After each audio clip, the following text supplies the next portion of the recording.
Hello and welcome back to another video. In this video I'm at a little station called Moroyose. Now I've passed through this station any number of times, and every time I do I'm always tempted to get off. And the reason for that is simple. From the train, and from the station platform for that matter, there's a glimpse, a very tantalizing little glimpse out over the village towards the Japan Sea. So today I've decided to come here because it's a gorgeous afternoon, and I've decided to get off the train and go and see what Moroyose is like. So if you want to come with me, please do. But before I go anywhere, there's one important thing I have to do first. This. So this is lunch.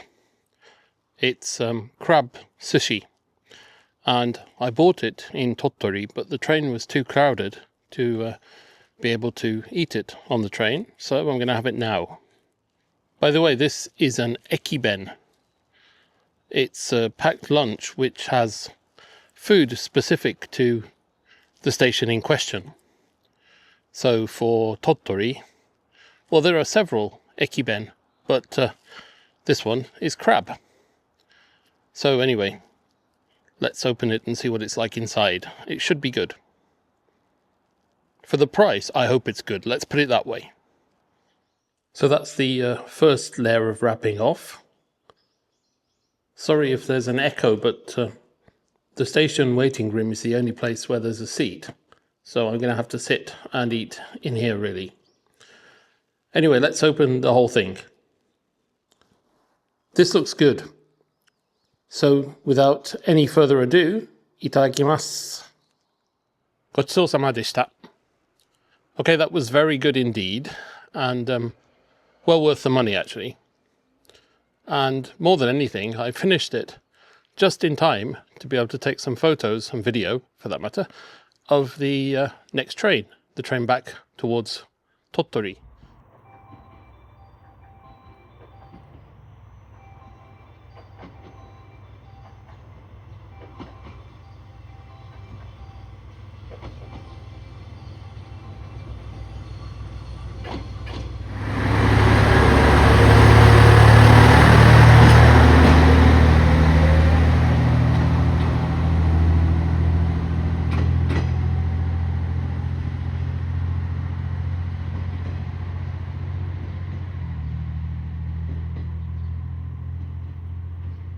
Anyway, lunch over. Let's get back to work. Let's head down into the village and see what it's like. The station building is quite a nice little building, although it's very simple.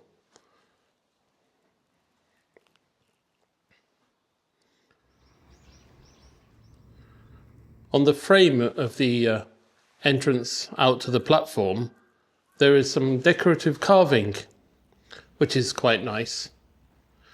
You wouldn't find that sort of thoughtful little touch on stations built these days. If you've watched my video from the other day about Tegarayama Heiwa Koen station, it's very smooth and very functional, but it lacks something in terms of design really, which is a shame. Anyway, enough chat. I really am going this time down into the village. From the station, you first of all have to go down this quite steep slope to get onto the railway. Be good if there was a train now, it would make a good shot. Unfortunately, there's not that sort of frequency on the Sain line. So the road to the station is actually a dead end, and the only other thing that there is on this side of the railway is this rather impressive temple. If I have time, I'll go and have a look in there later. But first, I want to go to the coast. On this side of the railway, the station side of the railway, there is also a kindergarten.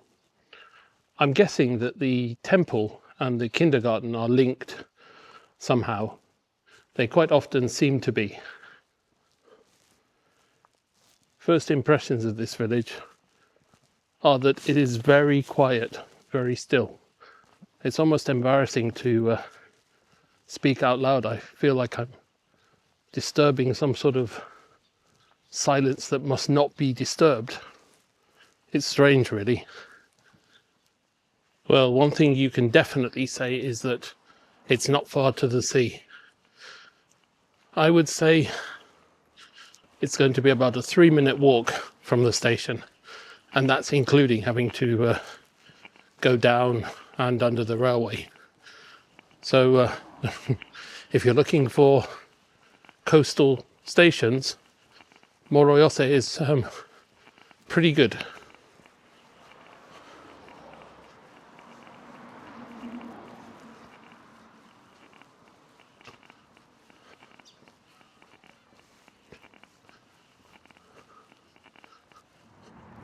I just saw 3 little girls walking a dog, and all of them in perfect unison said "Konnichiwa" in really cute voices. That's the sort of thing I love about rural towns. Anyway, I almost forgot. This is where you get to if you walk down the street from the station. This beach is wonderful. It's small, but the sand is so powdery and so white. It's incredible, really. I wonder if people come here to swim in summer. It looks like the perfect place to take a dip. It looks like the perfect place to take a dip now, in actual fact. Especially because it's actually about 20 degrees today, I would say.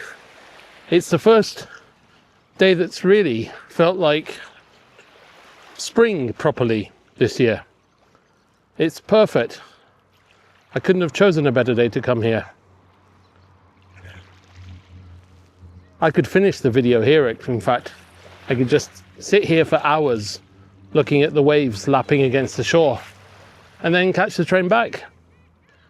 But I'm not going to. I'm going to wander around a little bit more.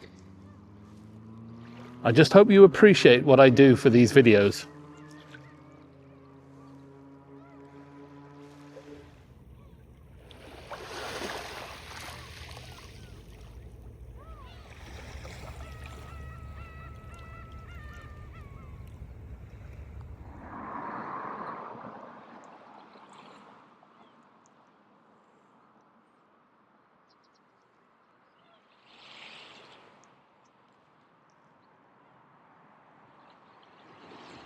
Maybe it's a little bit difficult to see on this camera, but the colour of the water is incredible.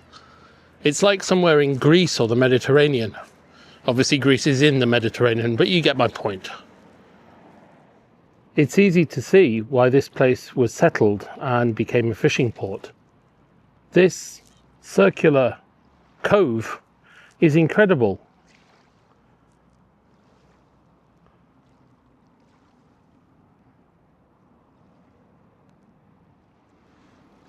With weather like this today, I would say that even out in the open sea, the Japan Sea is going to be fairly calm. But here, protected by the embrace of these hills on either side of the cove, there's almost no waves whatsoever. It really is like a mill pond.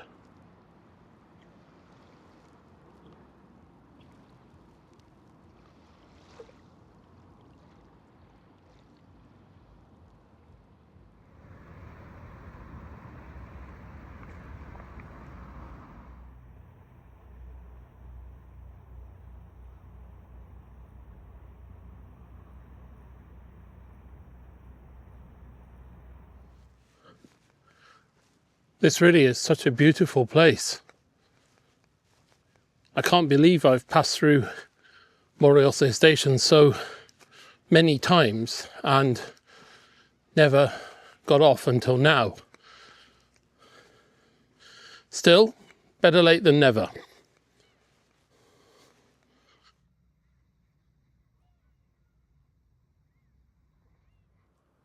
It may be like a mill pond today, but I think the existence of these tetrapods, I think that's what they're called. But anyway, these big concrete things shows how fierce the sea can get. I mean, obviously these are protecting the beach and possibly even, ultimately, the village from the waves when the sea is really stormy. They're definitely not going to be needed today, though. I can't believe that the sea is this placid. You wouldn't believe it was the Japan Sea. I mean, the inland sea, I can sort of imagine that it would be this calm and still sometimes. But the Japan Sea is a big sea, and it's an open sea. It's incredible to think that it's just so still. It's more like a pond than a sea, I think, in fact.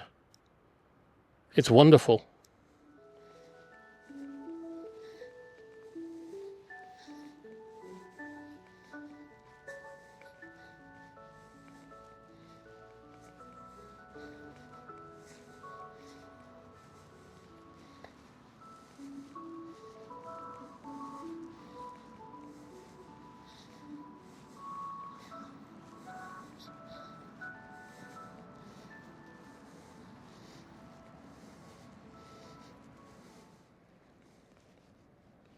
I don't know how well you could hear it, but there's just been a tune played over the town's loudspeakers.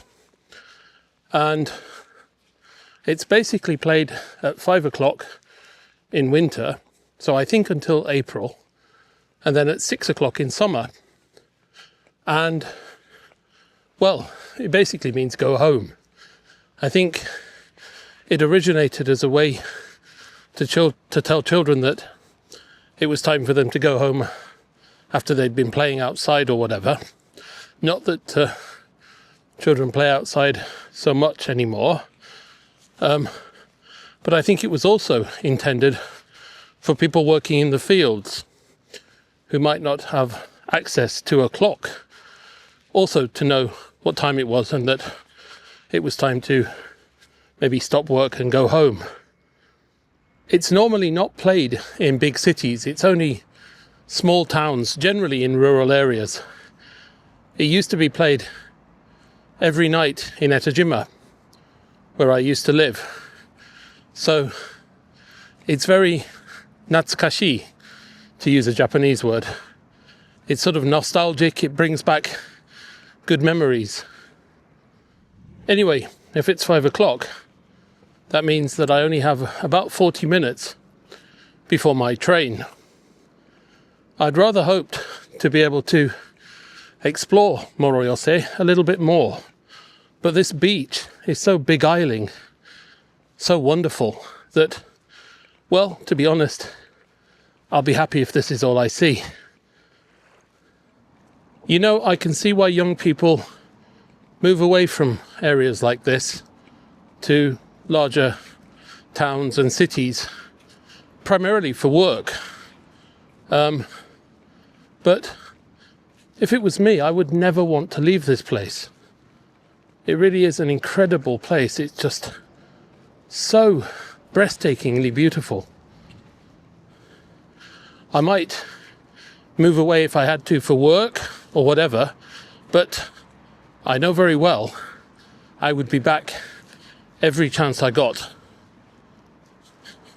It's a shame that so many young people do just move away and very rarely visit their hometown. Why would you not want to come back to a place like this?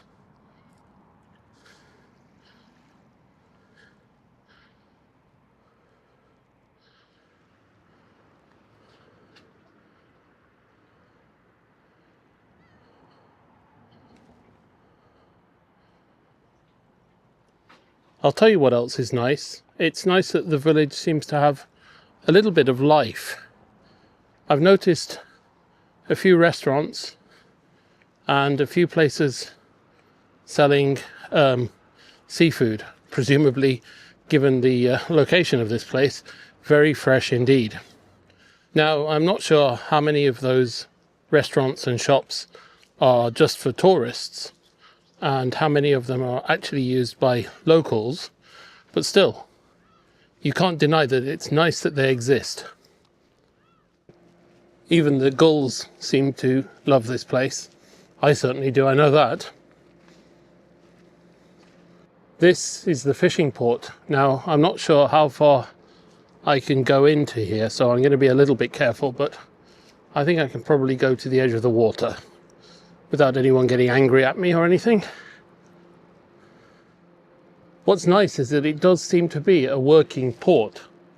In fact, a little while back, I saw a fishing boat just coming in to port. I wish I could walk along there to the end of the breakwater, but I really don't think I should. It's unfortunate, but I think I should probably leave it here.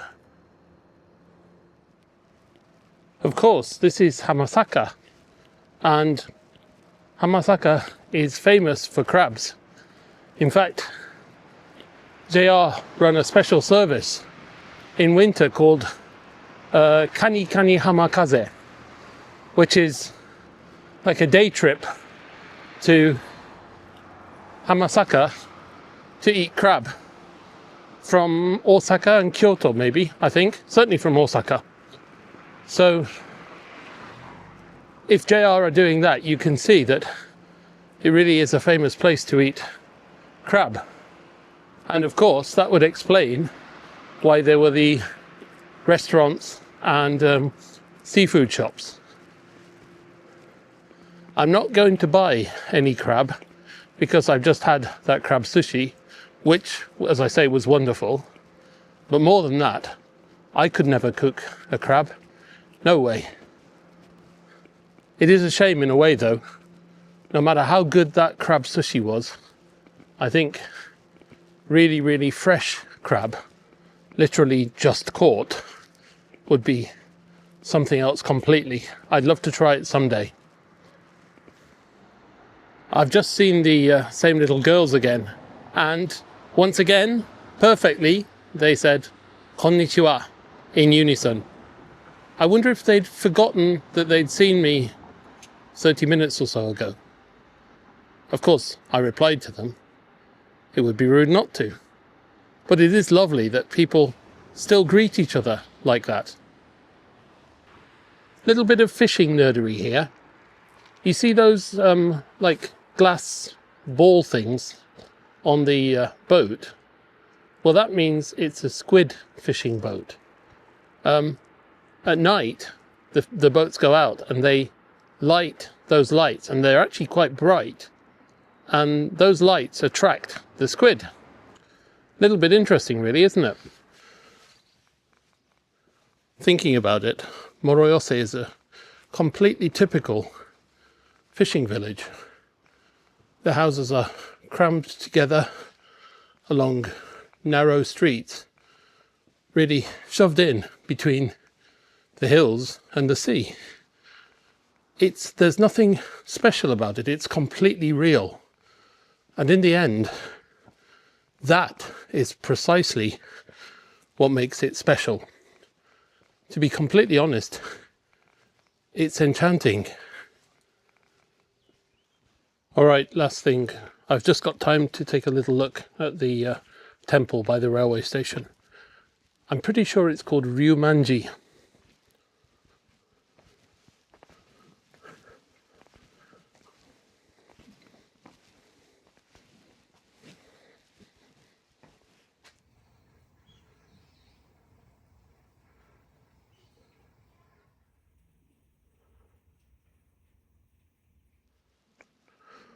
All right, here we are back at the station. Well, as I said earlier, I have passed through Moroyose station any number of times, but until today, I had never got off. And I realise now just what I've been missing all these years of travelling along the Seine line. This place is incredible, really, and partly, at least, it's incredible because it's so normal. There's nothing special about it. It's just a fishing port, but it's real. It's authentic. There's no special things laid on for tourists or anything like that.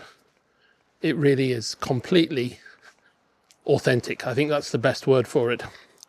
And that authenticity is really what makes it so wonderful. Obviously, visiting on a perfect day like today is also quite an important factor. But to be perfectly honest, I think there would be some appeal to this place even if you visited it in the middle of winter, in the middle of a storm. It would still be beautiful, and more than anything, it would still be authentic. I will certainly be coming back. This has really been an eye-opener in a way.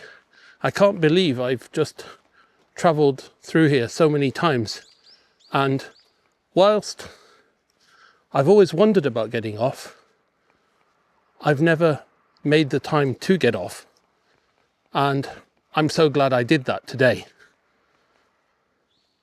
Anyway, I hope you enjoyed this little walk around Moroyose, and I hope you enjoyed this video as well, actually. If you did, please do leave a comment or a like, and as I say many times, please do consider subscribing. If you are ever on the Sangin coast, then try and make an afternoon, even a couple of hours, to visit Moroyose. It's a wonderful place, and I'm sure you won't regret it. Anyway, thank you very much for watching this video, and I will see you again in another video pretty soon. For now though, from a wonderful, wonderful Moroyose, goodbye for now.